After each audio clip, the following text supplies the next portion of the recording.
Quero chamar as crianças aqui à frente para a gente orar por elas.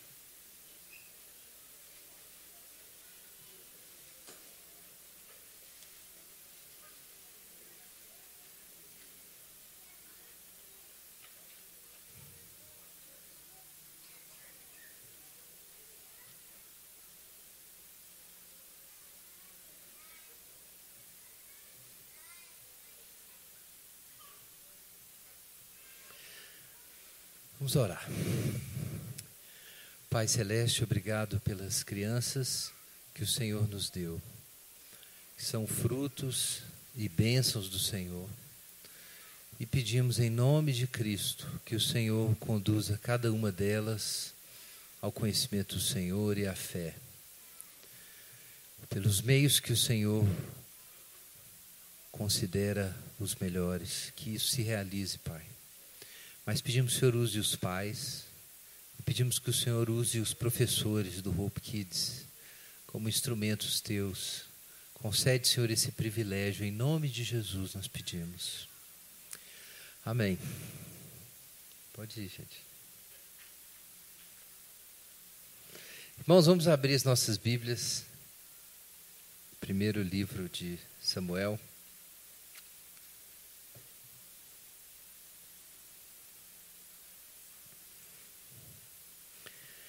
Primeiro Samuel, capítulo 3.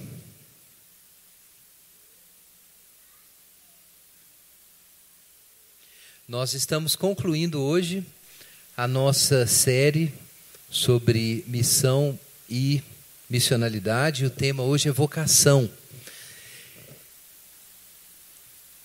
E eu pensei em tratar de um aspecto do que a vocação significa e trazer uma reflexão para os irmãos sobre isso que é o chamado de Deus. Como é que a gente reconhece o chamado de Deus? E vamos trabalhar em cima de um texto clássico sobre isso, que é o do chamado de Samuel. Vamos ler então, primeiro livro de Samuel, capítulo 3, versos 1 em diante.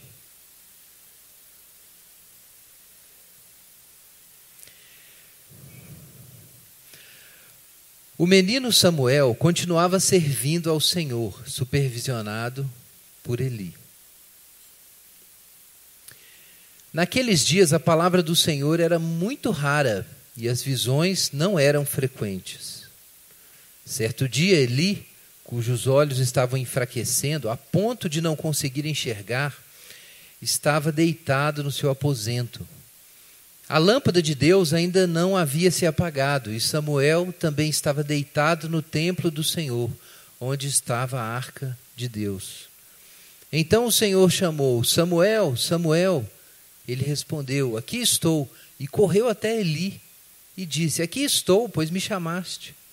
Mas ele disse: eu não te chamei, volta-te e deita-te. E ele foi e se deitou. O Senhor chamou novamente: Samuel.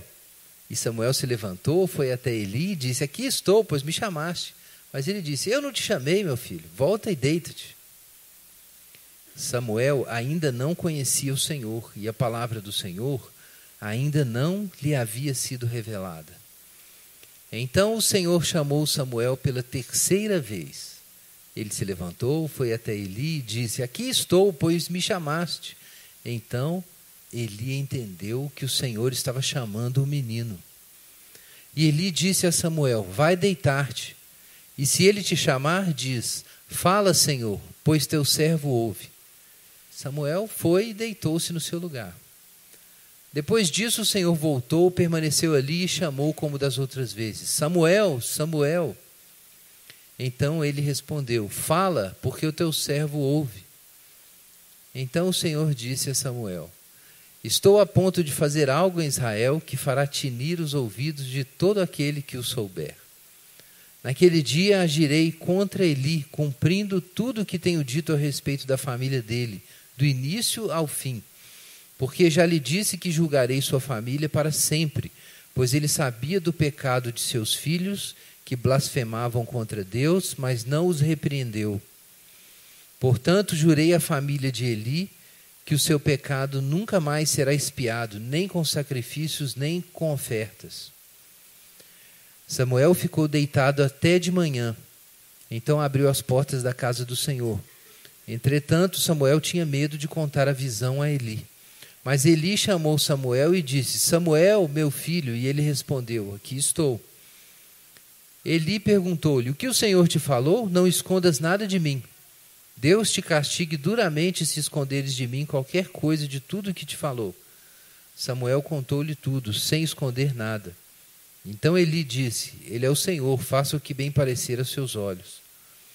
Samuel crescia, e o Senhor estava com ele, não deixou falhar nenhuma de todas as suas palavras. E todo Israel, desde Dan até Berseba, reconheceu que Samuel estava confirmado como profeta do Senhor. O Senhor voltou a aparecer em Siló, porque ali o Senhor se manifestava a Samuel pela sua palavra. E a palavra de Samuel se espalhava por todo Israel.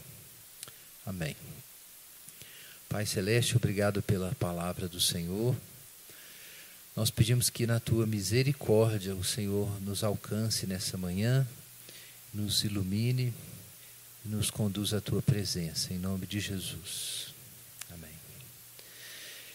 Então, irmãos, é um fato que Deus chama. A Bíblia está cheia de histórias de que Deus chama as pessoas. Deus fala e Deus dá missões.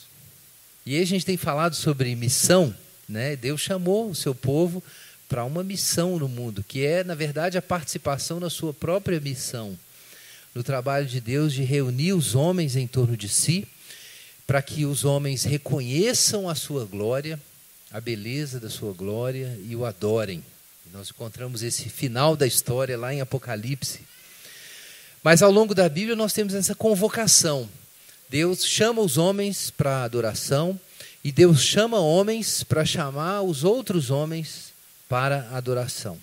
E nós vamos falar sobre esse chamado, esse segundo, que é o chamado a participar da obra de Deus no mundo, a ser um coparticipante e não apenas objeto dela.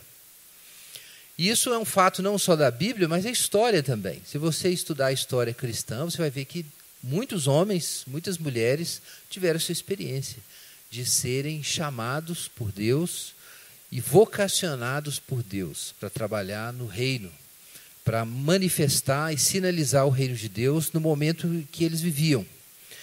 Mas não é uma coisa trivial reconhecer o chamado. A gente sabe que, biblicamente, todo o povo de Deus é chamado. Existem vocações específicas de cada um, mas existe um chamado de Deus que se aplica a todo o povo. E a gente encontra isso no ID, por exemplo, né, o famoso ID, que é a grande comissão, que aparece em Marcos, aparece no Evangelho de Mateus. Nós temos também o apóstolo Paulo falando sobre o nosso chamado para a santificação, para sermos santos, ou a nossa vocação de sermos essa nação santa e sacerdócio real, que Pedro se lembra dela, é uma referência lá no Antigo Testamento. Então existem vários textos da Bíblia que dão essa mensagem, ou ensinam muito claramente que o povo de Deus tem uma responsabilidade, tem uma vocação. E essa vocação é de manifestar a glória de Deus, a beleza daquele que nos chamou. Mas não é trivial reconhecer esse chamado. Boa parte dos cristãos acredita que eles são chamados para a salvação, né? Então, vinde após mim. Isso é de conhecimento comum e é normal os cristãos sentirem que Jesus chamou para você ser cristão. Mas nem todos fazem a conexão desse chamado para a fé e das implicações apostólicas que isso tem. Quando Jesus escolheu 12, ele não escolheu apenas 12. Quando Jesus escolheu 12, ele, com esse número simbólico, queria dizer que estava reunindo o povo de Deus espalhado pela face da terra. 12 é o número das tribos de Israel. E as 12 tribos de Israel eram a nação e o sacerdócio divino entre todos os povos. Quando Jesus escolhe os 12 apóstolos, ele está simbolicamente comunicando essa mensagem. Eu sou o Messias e estou reunindo o meu povo, reunindo as 12 tribos. Com qual propósito? Que a missão que foi dada para essas 12 tribos, para o povo de Israel, seja cumprida agora por meio de Jesus e da igreja. Essas 12 tribos que Jesus está reunindo. Mas nem todo cristão faz essa conexão. Nem todo cristão se sente responsável e se sente vocacionado. E, em parte, isso acontece por falta mesmo de ouvir a Deus. Por falta de ouvir a voz de Deus e ouvir o chamado de Deus. Por que não ouvimos o chamado de Deus? Por que nós ouvimos o chamado à fé e à salvação, mas não reconhecemos imediatamente como parte desse chamado, ou posteriormente na nossa vocação particular, que ser cristão não é só ir para o céu, mas representar o céu hoje no mundo? Por que essa conexão não é óbvia, imediata? Então, o fato é que muitas vezes nós não ouvimos o chamado de Deus. E eu queria usar o caso de Samuel para tentar entender o que é que está acontecendo com a gente quando nós estamos indo na igreja, estamos orando, buscando a Deus, mas não temos uma vida vocacional. Não temos um senso de chamado. E o que nós temos aqui, irmãos? Veja aí na sua Bíblia, capítulo 3. Em primeiro lugar, o texto já anuncia algo para nós. Aquele tempo em que Samuel começou o seu serviço, a palavra do Senhor era rara e as visões não eram frequentes. Então aqui nós temos uma situação histórica que não é desconhecida. É um momento em que Deus está em silêncio. Isso acontece. Às vezes a gente não escuta nada porque Deus não está falando nada. É verdade. Mas isso pode ser mal compreendido. Não é uma ausência divina, viu, irmãos? A gente precisa se lembrar de que Deus é onipresente e Deus é eterno. Deus está em todos os lugares. Quando nós não percebemos ou não ouvimos a voz de Deus, isso não significa que Deus esteja ausente.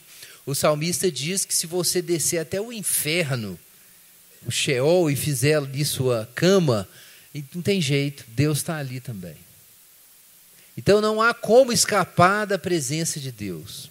Quando nós dizemos que a presença de Deus invadiu o lugar, invadiu o seu quarto quando você estava orando em casa, ou invadiu a sala quando um grupo de irmãos está numa reunião de oração, nós não queremos dizer com isso que Deus estava ausente. O que estava ausente é uma determinada forma de manifestação da presença de Deus. Mas Deus está em todos os lugares. Deus está no céu, Ele enche o seu templo. Deus está manifestando a sua glória na criação. Deus está no inferno com a sua ira sendo derramada ali no inferno. Então o inferno é a ausência de Deus no sentido absoluto. É no sentido de que a sua graça, o seu amor não está ali. Deus está presente dando as costas para os pecadores ali no inferno.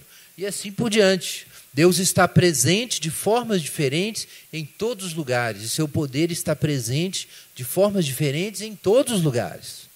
Então, sinta você ou não, saiba ou não, nele vivemos, nos movemos e existimos. Isso é o que disse Paulo quando pregava aos atenienses. Então, irmãos, não podemos escapar da presença de Deus. É importante ter isso em mente quando a gente fala que a palavra de Deus está ausente. Não é que Deus esqueceu, que Deus está ocupado, foi fazer outra coisa. Sempre em que Deus está ausente, Ele está, ou aparentemente ausente, como eu disse, isso é intencional. Então pode ser realmente que Deus nos conceda, por um tempo, o silêncio. Isso acontece. Esse até quando, Senhor, aparece em tantos lugares nos Salmos. Até Jesus, a gente não cansa de lembrar disso, na cruz, disse: Deus meu, por que me desamparaste? Existem momentos em que Deus faz a gente passar por lugares vazios e silenciosos. E aqui a gente tem um momento em que a palavra de Deus estava ausente, faltava a visão. Agora, a razão por que faltava a visão, a gente pode imaginar que, sem dúvida, Deus não seria pego de surpresa por nenhuma situação. Mas isso pode também ser relacionado com o momento em que o povo estava vivendo. Porque aqui nós temos uma situação em que o sacerdote, ele não apenas estava literalmente ficando cego, como diz o capítulo 3, verso 2, mas ele tinha se tornado espiritualmente cego a ponto de não assumir a responsabilidade de cuidar do templo, do sacerdócio e de disciplinar seus filhos pecadores, que estavam profanando o culto do Senhor. Então, havia sim uma situação de degradação espiritual. Então, é importante a gente ter em mente que as duas coisas sempre estão presentes. Deus nunca é meramente excluído de nenhuma situação, porque Ele é soberano sobre tudo. Mas é fato que Deus julga o pecado com o silêncio. A gente não pode dizer que seja sempre isso, mas muitas vezes é o que acontece. Então nós temos um momento em que a palavra de Deus é rara e falta visão. Então, essa é uma das razões porque talvez a gente não consiga ouvir a vocação. Por que você não ouve o Senhor falar o seu nome? Guilherme, já pensou nisso? Mas existe uma outra razão aqui porque nós podemos não ouvir o chamado de Deus, além da visão profética ser rara num certo momento histórico, num certo lugar. É que nós não conhecemos a voz do Senhor. É o que diz aqui o texto sobre Samuel. Verso 7. Veja aí na sua Bíblia. Capítulo 3, verso 7. Samuel ainda não conhecia o Senhor, e a palavra do Senhor ainda não lhe havia sido revelada. Gente, pode ser que nós não reconheçamos a voz do Senhor quando Ele fala. Então, pode ser que haja realmente a raridade da palavra de Deus. Mas, além disso, pode ser que, mesmo Ele falando, a gente não escute. Mesmo que Ele esteja falando, a gente não saiba. Então, não é apenas a raridade da visão profética que é a causa de você não saber se Deus está falando ou chamando ou não. Pode ser que Deus esteja chamando e você não esteja ouvindo. Talvez você pense que quem está chamando é o pastor Guilherme ou o Igor. Então a gente faz uma série de reflexões sobre missão e missionalidade. E aí a gente diz, então, quem irá por nós? Quem vai fazer missão em Belo Horizonte hoje? Quem vai assumir responsabilidades no reino? E aí você está pensando ainda se vai dizer esse aqui ou não, mas você ainda acha que está respondendo ao pastor Guilherme ou ao Igor. Você acha que você está tratando só com os homens ali. Porque é a igreja que está chamando, não é Deus. Mas já pensou? Talvez não seja Eli. Talvez essa voz que você acha que você está tão acostumada, que para você é a voz da igreja, a voz do pastor, pode ser a voz de Deus. E você não sabe, porque você não está acostumado com a palavra de Deus. No caso de de Samuel, obviamente era uma criança que não tinha ainda experiência com a fala profética de Deus. Mas a gente sabe que a palavra de Deus se manifesta de muitas formas. E nós temos o clímax da palavra de Deus na pessoa de Jesus e no evangelho que os apóstolos pregaram para anunciar a pessoa de Jesus. Mas, curiosamente, muitos irmãos querem ouvir a voz de Deus sem ouvir o verbo de Deus. Então, se realmente nem a sua Bíblia, meu irmão, você não conhece, vai ser difícil saber quando é que Deus está falando. Porque, de repente, a palavra de Deus está aí, e você a desconhece. Então, quando o Senhor falar, você não vai ouvir. Então, eu quero considerar essa experiência de Samuel e trazer essa reflexão para nós. Samuel é um exemplo para a gente pensar como a gente vai ouvir o chamado. Porque Deus chama todo o seu povo para essa missão. Em primeiro lugar, Samuel servia ao Senhor aonde ele estava. Olha isso no capítulo 3. O menino Samuel servia ao Senhor, supervisionado por Eli.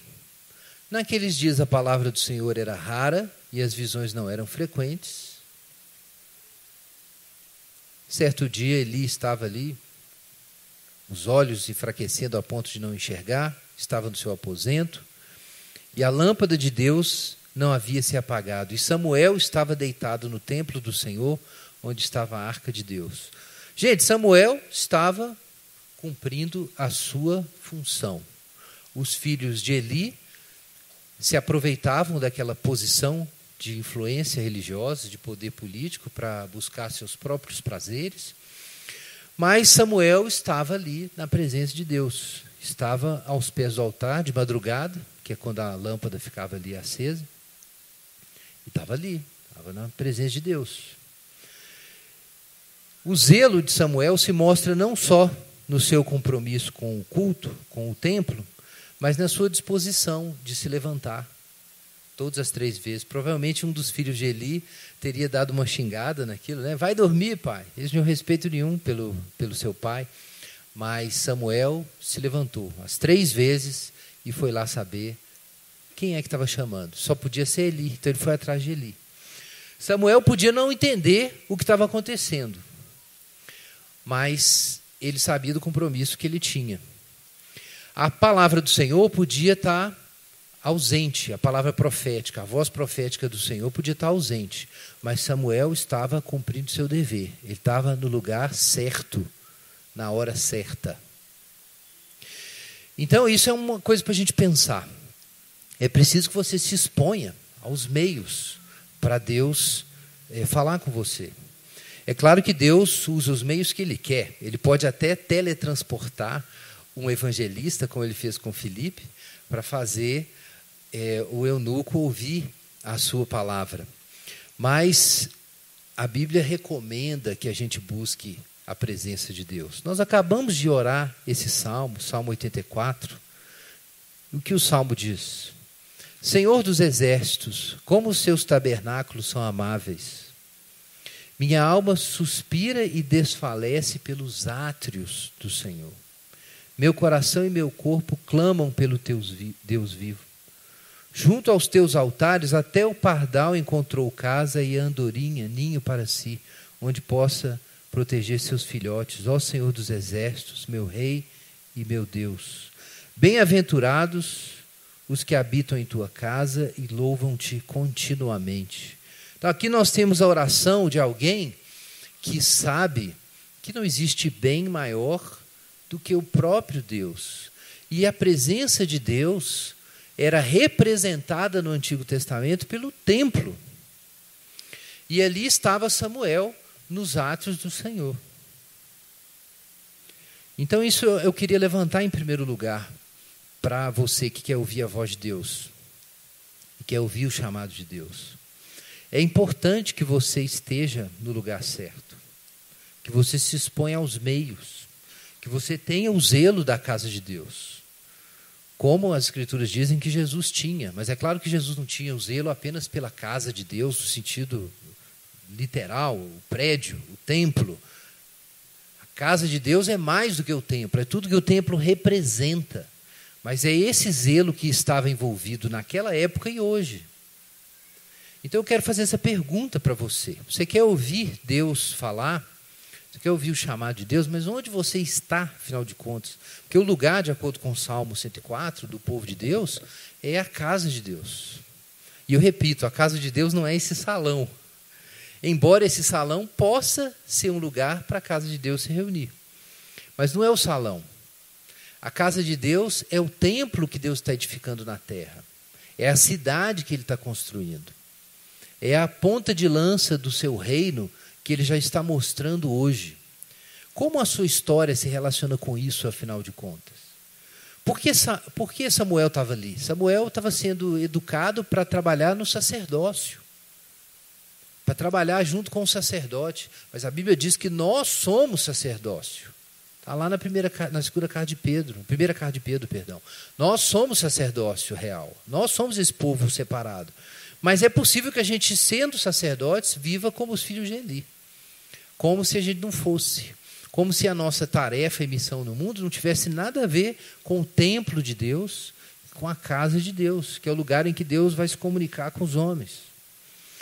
Agora, é possível que a gente esteja naquele lugar e não seja capaz de ouvir a voz de Deus. Talvez você tenha ouvido alguém dizer que quando Deus fala, você sempre sabe que é Deus que falou.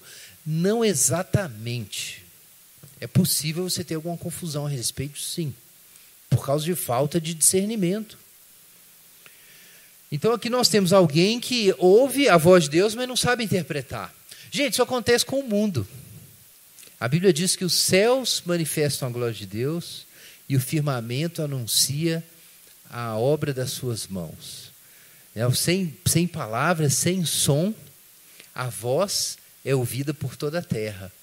Então nós dizemos com isso que é uma revelação de Deus na criação.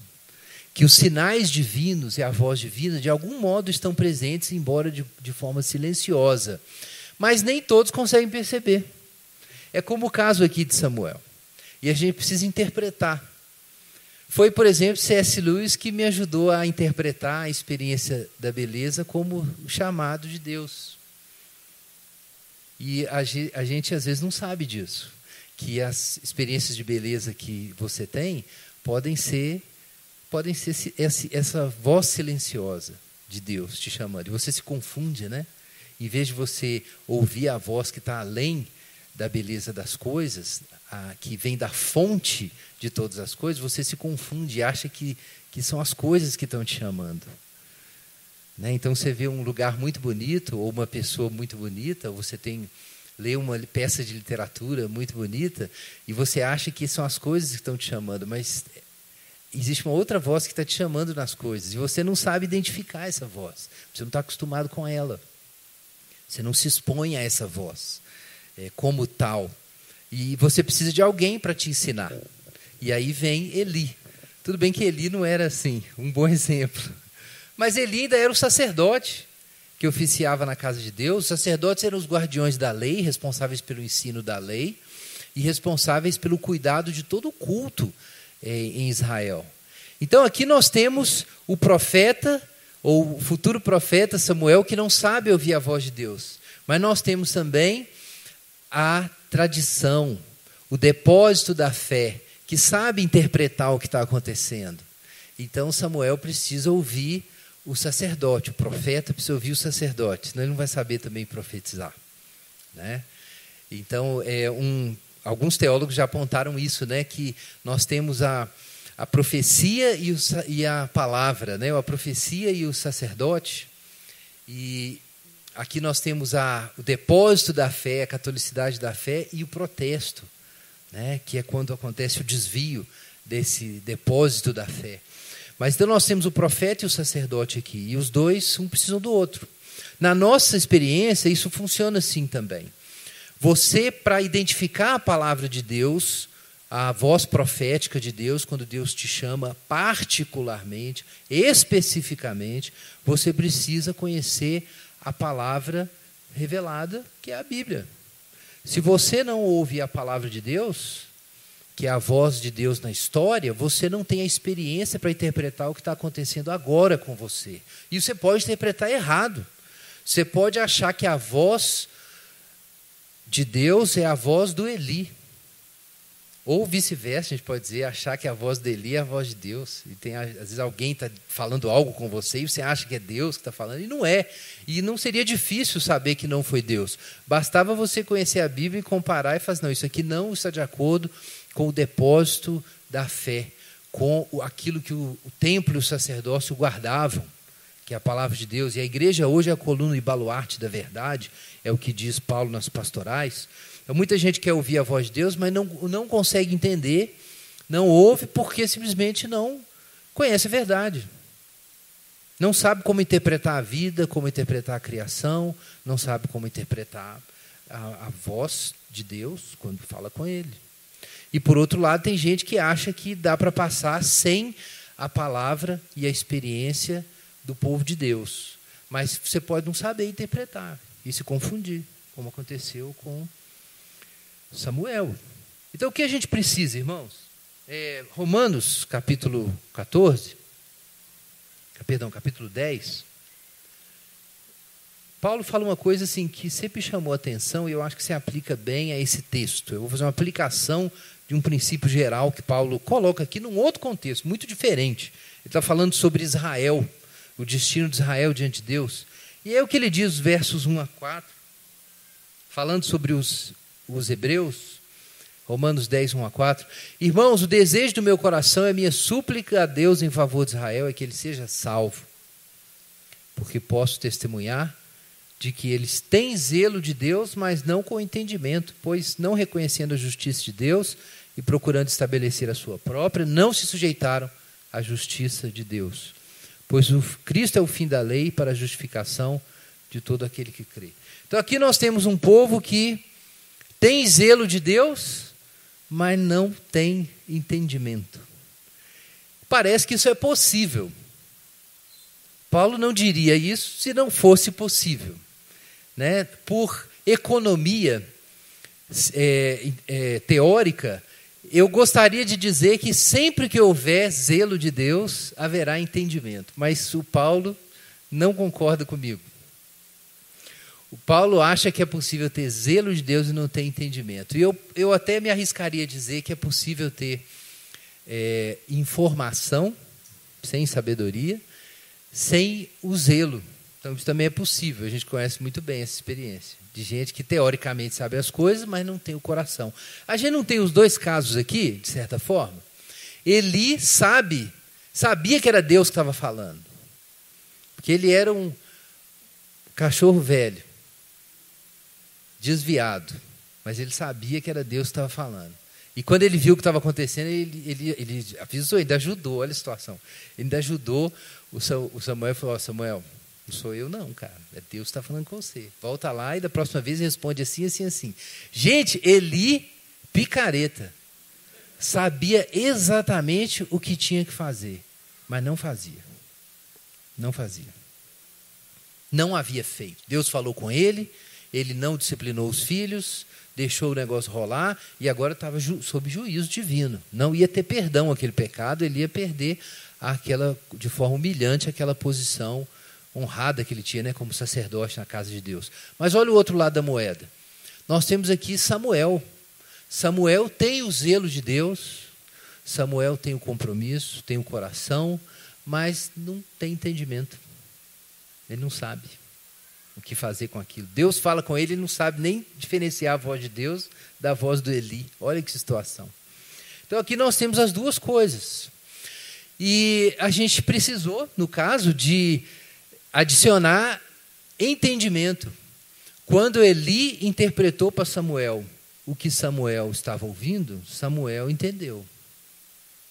E tem gente que não quer ouvir a igreja, não quer ouvir a tradição da fé, porque, mas a igreja é picareta. A igreja moderna falhou. O cristianismo, as cruzadas, por aí vai, né? E o cristianismo fez coisas erradas, eu não quero ouvir. Mas pode ser que ainda assim a chave para você ouvir e interpretar o que está acontecendo na sua vida ainda esteja lá. Ainda esteja com aquele sacerdote velho. Era exatamente o caso ali.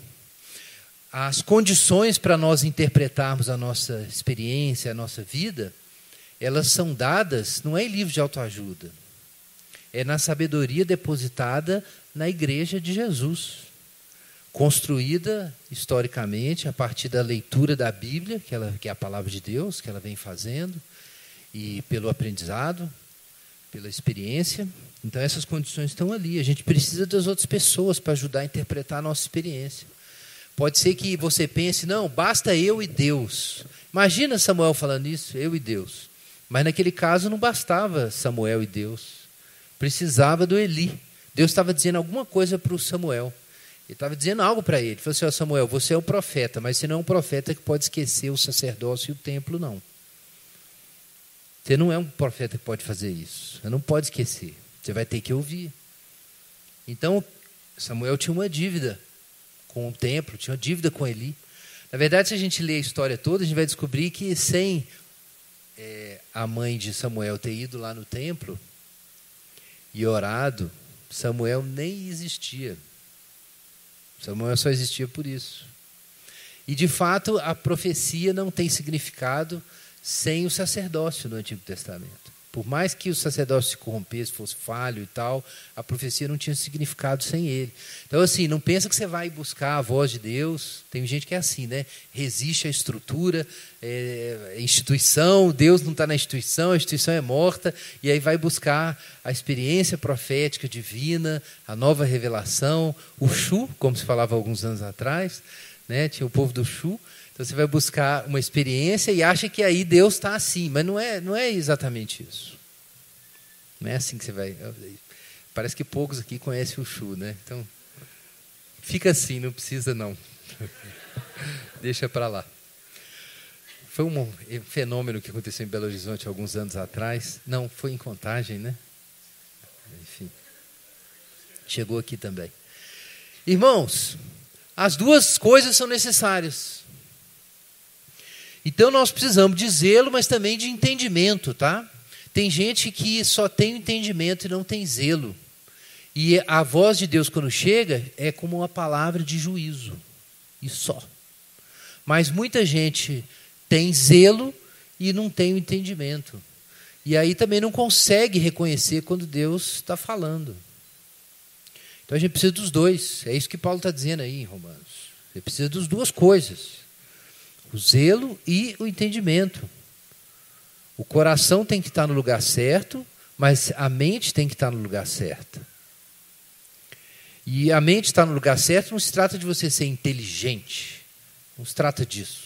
Se trata de você ouvir e obedecer. É isso. É colocar a mente no lugar certo. É ouvir de onde você tem que ouvir. Quem é que vai interpretar? É o sacerdote, não tem jeito. Então você precisa ter um coração devoto a Deus, mas precisa submeter sua devoção à palavra de Deus e à igreja.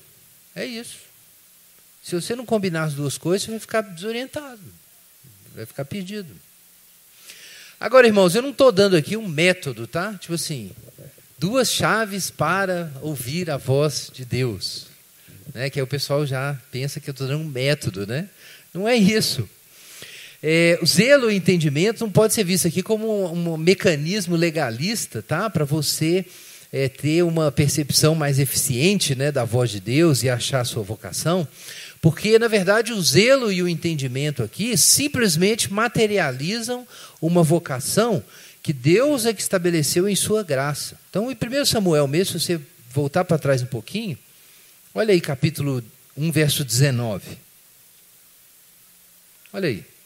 Depois disso, levantando-se de madrugada, adoraram o Senhor, voltaram para casa em Ramá. Depois do quê? Depois que Ana, que não tinha filhos, foi oprimida por Penina, a outra esposa do Eucana, e eles foram então para o templo orar, e ela estava desesperada, pediu para Deus fazer alguma coisa por ela.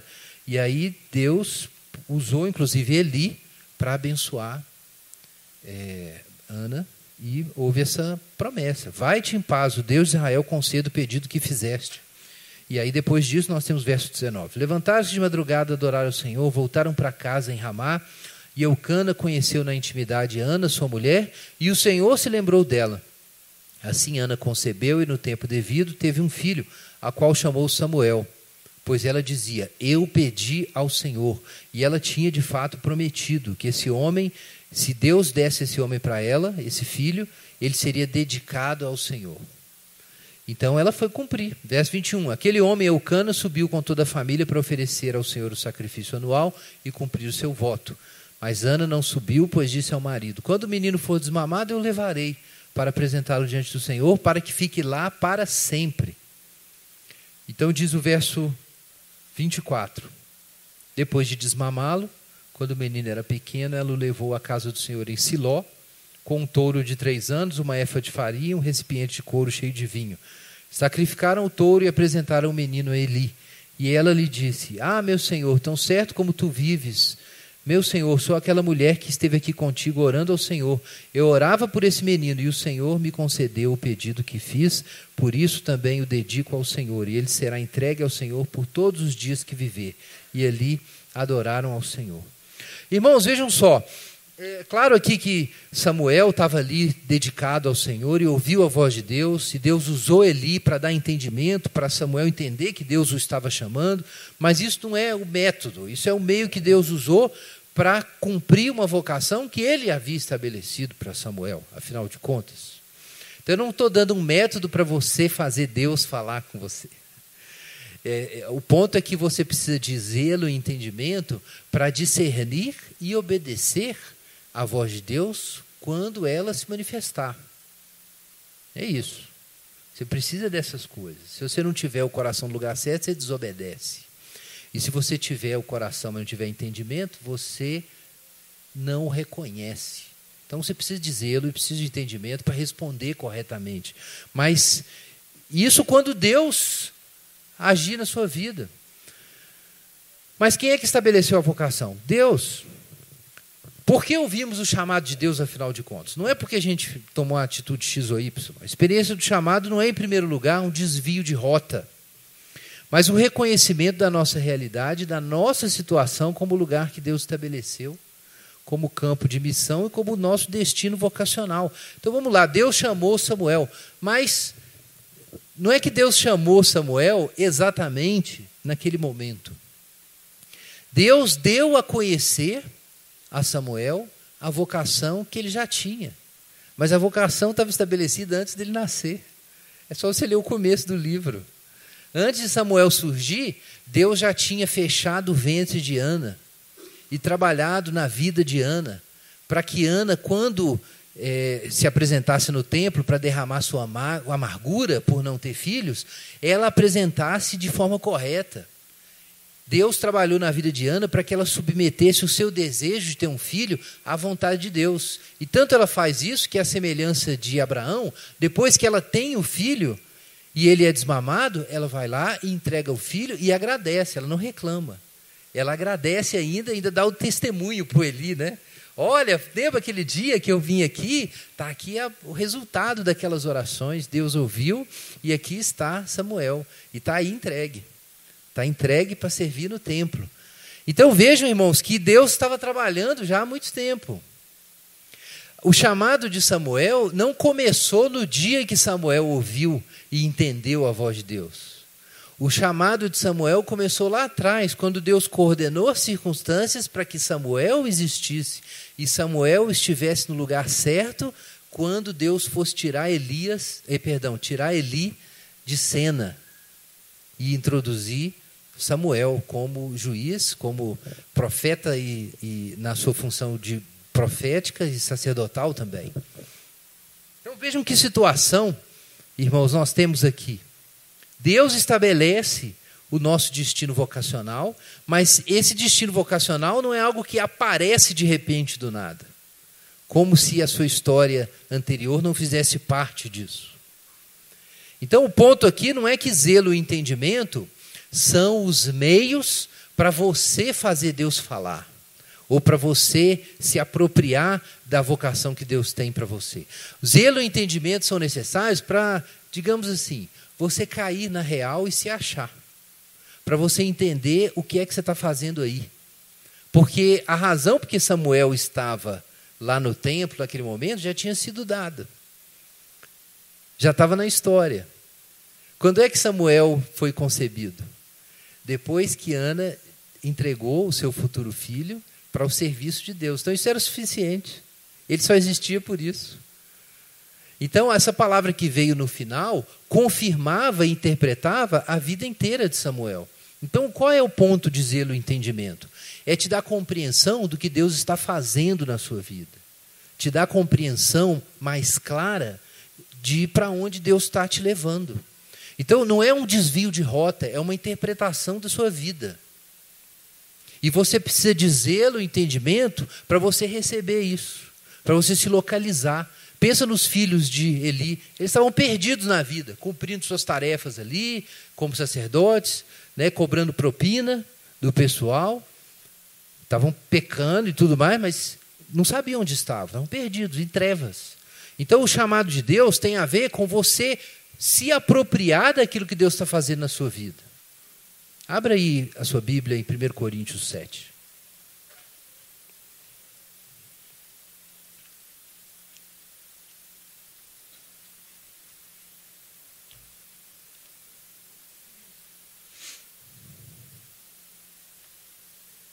Primeira carta de Paulo aos Coríntios, capítulo 7, versos 17 a 20. Somente viva cada um como o Senhor lhe determinou. 1 Coríntios 7, 17. Somente viva cada um como o Senhor lhe determinou, cada um como o Senhor o chamou. É isso que ordeno em todas as igrejas.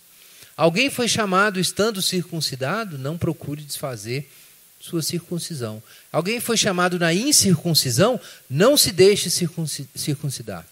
A circuncisão nada é e também a incircuncisão, mas o que importa é a observância dos mandamentos de Deus. Cada um permaneça na condição em que foi chamado.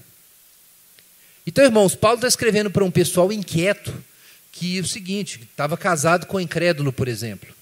E aí pensava, não, agora o Senhor me chamou, então eu não posso ficar preso no meu marido incrédulo. Aí queria largar. Ou o sujeito, a mulher estava casada com, um homem estava casado com uma mulher incrédula, e ela não se convertia, então o sujeito falava, não, eu quero ser livre, eu sou livre no Senhor agora. E aí queria largar o casamento.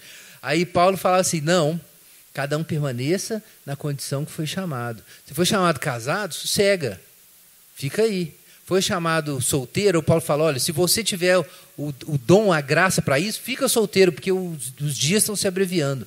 Mas, se não é o caso seu, se você não tem o mesmo dom que eu tenho, Paulo diz isso, então você se casa. Mas você é judeu, continua judeu. Você é gentio, você não tem que virar judeu. Não tem que circuncidar. Então, Paulo tem aqui a sua doutrina da vocação. O que diz a doutrina da vocação?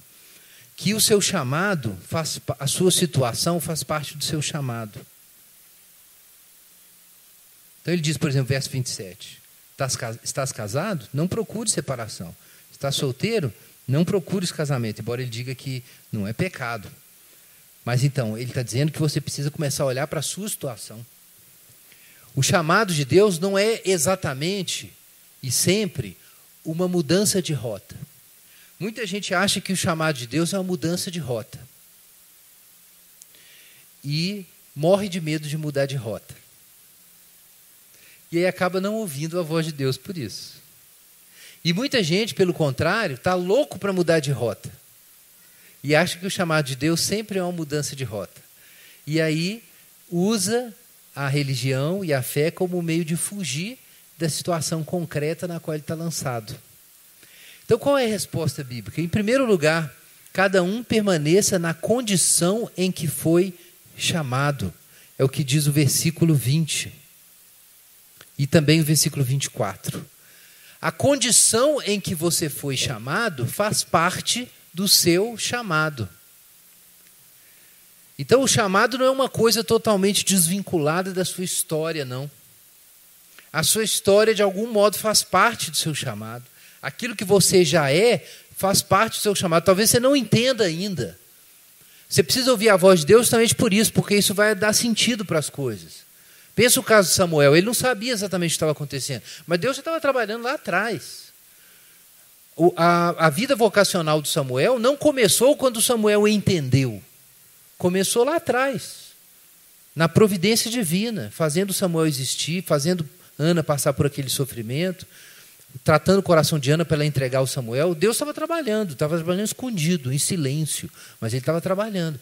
E aí, em um certo momento, Deus manifesta para Samuel. Ele faz Samuel possuir aquilo. E agora Samuel não apenas está sendo guiado pela providência de Deus para cumprir uma vocação, mas ele está participando disso. É como se Deus deixasse o Samuel sentar no volante. Fala assim, bom, agora você já entendeu como é que é a estrada, então agora você vai dirigir também. Então agora o Samuel tem que tomar decisões conscientes a respeito disso. Então o problema nosso, muitas vezes, de vocação é de maturidade.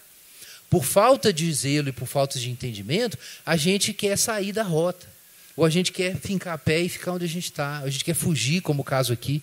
O povo queria divorciar para supostamente servir ao Senhor. Aí Paulo fala, nada disso. Fica exatamente onde você está. Você precisa aprender a ouvir a voz de Deus aonde você está. E parar de fugir. Irmãos, isso significa então que o chamado de Deus não é, em primeiro lugar, ouvir e responder o chamado de Deus, não é, em primeiro lugar, uma obra nossa. Deus vai fazer com que a sua vocação se cumpra na sua vida. E viver uma vida vocacional é viver dentro do que Deus está fazendo na sua vida. Nosso último texto, Efésios capítulo 2.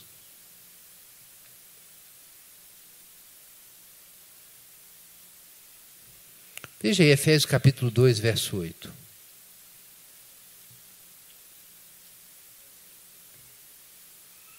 Quero lembrar aos irmãos que a doutrina da salvação pela graça não se refere apenas ao nosso destino final, que é o céu e o novo reino, mas tem a ver com a nossa vida hoje.